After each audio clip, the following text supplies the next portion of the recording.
From all over America, you've sent us videos asking for a DIY rescue. This couple tried making a garage workshop, but created a cluttered catastrophe instead. The garage is such an organizational mess that I really need DIY to come and rescue me. We'll help them turn their cavern of chaos into a sleek, structured space and transform it into a wonderful workshop they always dreamed of. It's time for DIY to the rescue.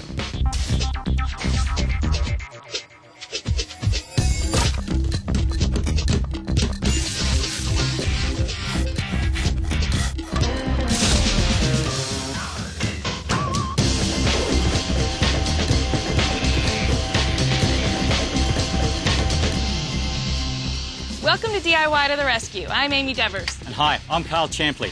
Now, Gail and John Russell are two experienced do-it-yourselfers, but when it comes to a room they keep their cars in, this couple have run out of gas. Now, the Russells don't just store their cars in the garage, they also keep their home improvement supplies there.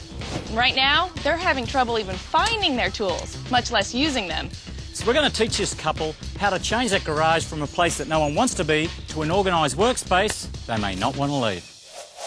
John and Gail had high hopes for their big garage space, but their efforts at creating a workshop amount to dated wood paneling and boring brown cabinets.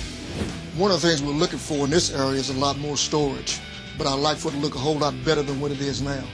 The garage is pretty much the last room to tackle, and we don't know where to start. I'd like to see the place become more organized so both of us will have some place that we can go and work. I've got plenty of wall space, I've got plenty of floor space, but there must be a better way. Now, first step is we need to get that paneling off the wall and get some new drywall under the studs. Okay, so what we want to do is we want to remove this cabinet, remove that bench, get that refrigerator out of here, and get to work. Sound good? Let's do it. John and Gail don't plan on reusing these cabinets, so we can tear them out and kiss them goodbye. They do plan to keep the fridge, so we'll move it outside and deal with it later. Well, John, this is the wall we need to address. Because you've got drywall throughout the entire garage and this is paneling, it's a good idea if we take this paneling off and get drywall on it. Okay. There are several good reasons not to drywall over old paneling. First, it would be more difficult to locate the studs to hang the new drywall. This is not breaking your heart, John, to take this down? Not one bit. And the paneling also conceals pipes and electrical wires that we must avoid. John, talking about concern, this is a 300-volt cable supplying 220 to your dryer. So this is one cable we did want to make contact with. Get your attention, huh? Absolutely. All right. Now, before we put our drywall on, we actually want to go around and remove all these nails and get it prepared for the drywall. All right. Okay? So just the claw of the hammer will be fine for that. Some of the smaller nails can be hammered flat into the studs. The idea is to prepare a fairly smooth surface to mount the new drywall. John? Yeah? Is this your laundry? Afraid so, Carl. Afraid so. It's one of my father things. We shouldn't really be seeing it from in here. Okay, we'll poke that in and deal with that later. John, another important point is before we put the drywall up, it's always a good idea to mark the concrete or the floor surface to the centre of the studs. Because when we put the sheet of drywall up, we're not going to know where these are. Exactly. So let's just go along each stud and just mark the centre. Okay. We could use a stud finder to locate the studs for hanging the drywall, but in this case, doing it by hand is actually more efficient. While the guys start marking and measuring the area for the new drywall, Gail and I jump into a much cooler project. Now, Gail, with your new garage with the fancy paint and all the new storage units, your refrigerator's going to stick out like a sore thumb. It will. So we're going to paint it black so it blends in better. Good. We're going to use an appliance epoxy, which is going to stick right to the surface. Hold it 12 to 16 inches out, and the trick is a nice, even spray pattern. Making care not to linger in one area too long or else you'll get drips. This type of epoxy paint doesn't require a primer. The metal trim is masked off with painter's tape ahead of time to keep it clean. It's important to keep the fridge unplugged while working so the fumes and paint don't get sucked into the vent. Well, up next, we're going to teach the Russells how to install new drywall, and then the fun really begins, because later on, we're going to be outfitting that garage with a space-age storage system that'll give them all the space they need. When DIY to the Rescue returns. Is your garage a goner? Send us your video. To find out how, log on to DIY Network, then click on Beyond DIY.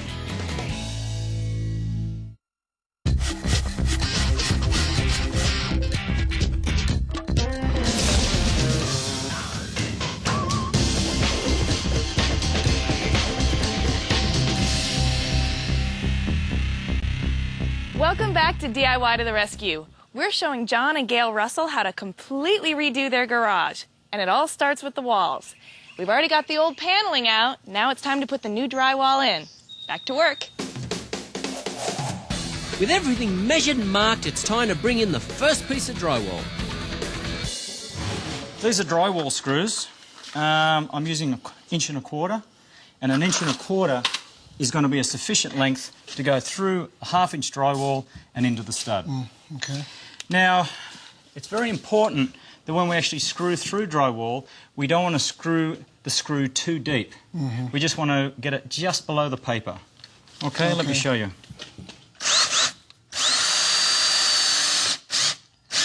Just below the paper like that. Because if you go too far below the paper, you lose the actual strength of the screw holding the drywall on the wall. Okay. Okay? And John, if we use a level to plumb these lines up, we'll know exactly where the centre of the stud is. Okay, so you want to mark that for me?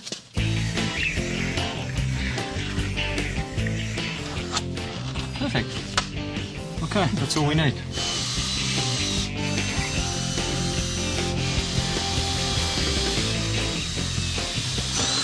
It's good. Well, John, that's going to keep it up there. Okay. Well, now that that's fixed into position, how about we go back to our dimensions and we'll cut out the hole for the dryer. Okay, John, 26.5 inches from the wall and 30 inches up from the floor. There we go. You can see how it'd be a real guessing game if we didn't have those dimensions. Yeah, I can see. We make cutouts for outlets and vents in the wall. Scoring the drywall with a utility knife is a simple way to cut out a hole. What you can do is just use a hammer and just punch it through like that. All right, John. Another thing to take note here is see how there's that horizontal pipe? Yeah. Well, that's only about 1/2 inch in from the edge of the stud. So it's a good idea that we measure the height of that and take that into account so we don't drive a screw through that direction. Right.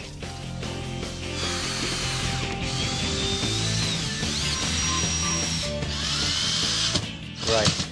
Well, John, looks like you got a handle of that. How about we get the rest of the crew to finish this off, and you and I will go out and we'll get ready for the taping and the mudding. Sounds good. Sound good? Sounds good. Okay.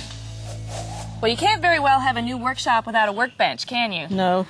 That's what we're going to build for you right here. Good. The only thing you need to know about this is that the critical step is to unpack everything, make sure you have all your hardware, gather all your tools. That'll make the entire process a lot less frustrating. But other than that, it's just a matter of screwing the parts together. Okay. Ready to get started? I'm ready. Okay. This workbench is a modular kit that comes with all of the nuts and bolts and pieces needed to put it together. All we add is a socket wrench and lots of elbow grease.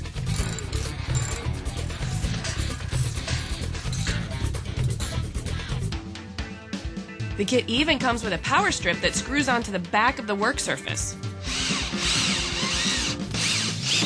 Whoops. I think it's tight. That's good. Okay, well, that's your workbench, and pretty much everything else in the garage is going to fall in place around this. So let's get this out of the way and start building the rest of the cabinets. Let's do it. John and I start taping the seams between the drywall panels with mesh tape designed to prevent any visible cracks from appearing along the joints of the drywall sheets. All right, John, the mudding process. Oh, the dreaded mudding process. Why do you say dreaded? This part of the process, Gail would always I don't have the patience to do the mud. I always shied away from that. So you gave it to her? I provide all the muscle she needed, but the mud... Well, maybe I can show you a few techniques to make it easier. All right, that would be helpful. All right. Well, what we're using is an all-purpose joint compound.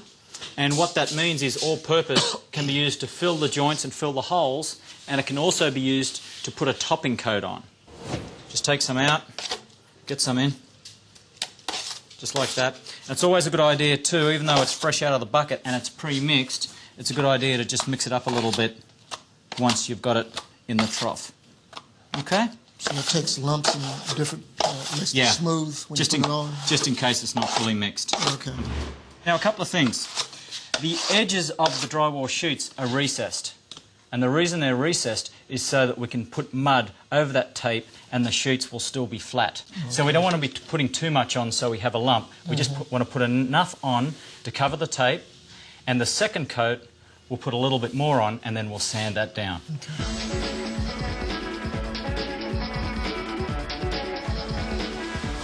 We also need to cover the screws with joint compound.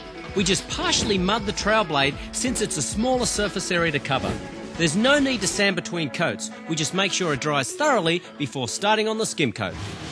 All right, John. Now for the skim coat, we're using the same joint compound because it's all purpose. Mix it up a little bit more. And we want to apply this a little thicker, but we don't want to apply too much because the less on the wall is the less we have to sand. Okay? It's important that we apply the skim coat generously along the seam to make sure the groove is filled. Is it as frustrating as what you thought? Yeah. It still is. Oh, come on. Really? But it's a learning experience. Yeah. As much as I hated to do it, I needed to learn how to do it, so. Yeah. Once the skim coat dries, we can sand and paint the walls. This is a mesh type sandpaper, and it's good because when you're sanding it, the actual dust can escape through the mesh. And it's 120 grit too. So which means? It's very, very fine. Okay. If you had a rougher sandpaper, you're going to put grooves in it, and you're going to see it when you paint it. So this is very smooth, and you're not going to see that happening. Now, would a rougher sandpaper be a higher number or a lower number? It'll be a lower number. Okay. Good question. We're using a pole sander to cover a large area quickly. Standing back and holding the pole near the end gives us better leverage when sanding. If you don't have a pole sander handy, you can also do this by hand. But just remember not to press too hard. That looks pretty good. In fact, you're doing a great job. These walls are ready for paint now. Great. 2 coats, primer and then the color. Let's do it. Okay. Everyone pitches in to get the new walls primed and painted.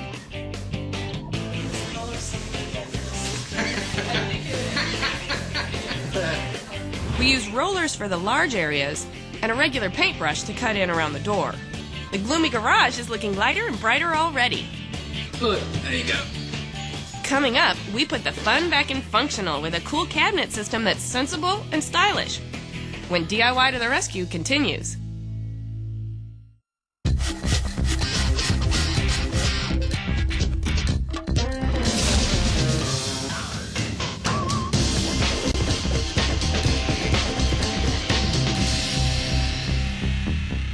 Welcome back to DIY to the Rescue. I'm Amy Devers. We're here helping John and Gail fix up their garage. And so far, paneling's come out, drywall's gone in, and the whole place has been painted. Now it's time to show them how to trick out their new space with cabinets, shelves, metal pegboard, and work surfaces. So John, one of the things that's so great about these new storage units is that with these big casters on them all, they're going to be totally mobile for you. I noticed some of the wheels have look like brakes. Does it matter whether one of the brakes goes in the front or the back? It's kind of personal preference. The ones without the brakes have swivels on them. Yeah. So I like to put the ones in the brakes on in the front because it's easier to reach with your foot, and the swivels in the back. Okay. Now, the way these go together is pretty simple. There's 4 carriage bolts and a lock nut per. You load the carriage bolt in from the bottom, finger thread on a lock nut, do all 4 of them, and then they slot down into these mounting brackets on the bottom of the cabinet. Oh, okay. When you get them all into position, then you can tighten them up. Okay. You're good to go. The bolts, nuts, and casters all come with this garage gear kit.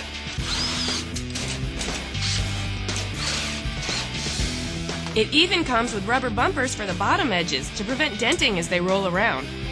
The paint is dry now, so it's time to press onward in the garage. I got your brick mold back in place so we can go ahead and take measurements to put in your fancy new trim. Ooh. I know, pretty slick, huh? Yeah. Check out how easy What it is is this? to install. Oh. It's a peel and stick. And the adhesive back. Yeah, comes in 8-foot sections, and we know that this wall is longer than 8 feet, so we'll put in a full length first, Okay. and then we'll take a measurement for the cut length. Okay.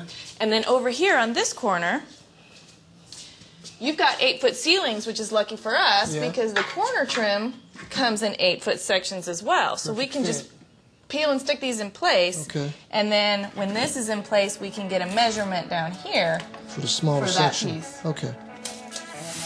The tapered end goes down toward the floor. This metal baseboard has a finish that matches the rest of the units in the room, but its real purpose is to prevent the drywall from getting dinged. This trim can be used around doorways too. Wherever it's used, we just need to peel and press. This saves us That was smooth. from having to reposition it too much. Well, John, the great thing about these cabinets is the mounting holes are spaced at 16 inches. Oh, great. And that's your typical spacing of the studs on the walls. Now, since we already worked out where the studs are when we put the drywall up, all we need to do is run those lines vertically up the wall, and that's going to determine where we can put these cabinets. Okay. Once again, we use a level to transfer the stud lines up the wall to where we want to hang the cabinets. We could put a cabinet here, a cabinet there, and how about we put the pegboard in the middle? Sounds good. Sound good? Sweet. The great thing about this modular gear system is that the units can be installed anywhere as long as they hang securely on a wall stud. We're also hanging metal pegboard that Gail and John will use to hang tools. Our once chaotic couple now has a clean slate. But is this new storage system enough to organize their stuff? We'll shed new light on that when we come back. Stick around. Has your clutter conquered all your DIY projects? If you need a rescue, send us your tape. To find out how, log on to DIYnetwork.com and click on Beyond DIY.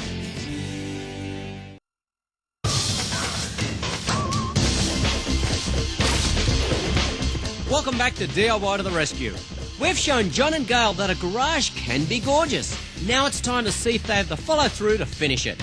But will function follow form, and can the good looks perform?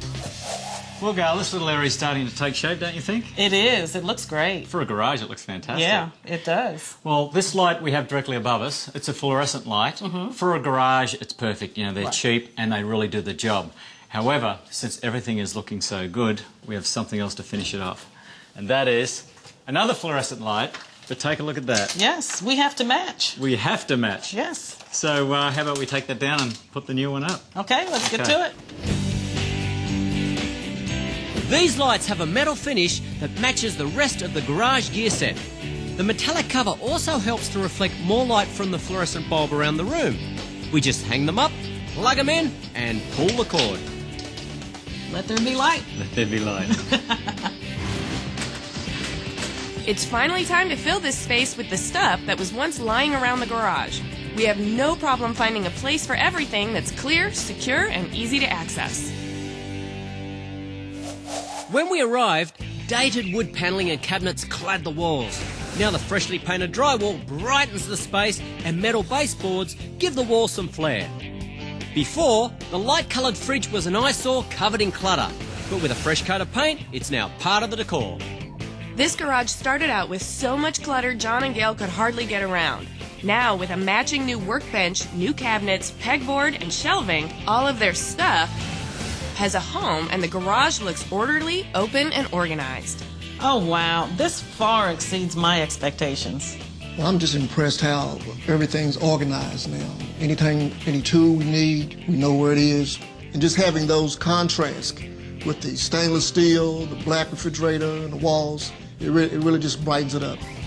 I'll arm wrestle you for the workbench. Okay, we're all on wrestle for it. Well, guys, I think we have all made this place 100% better.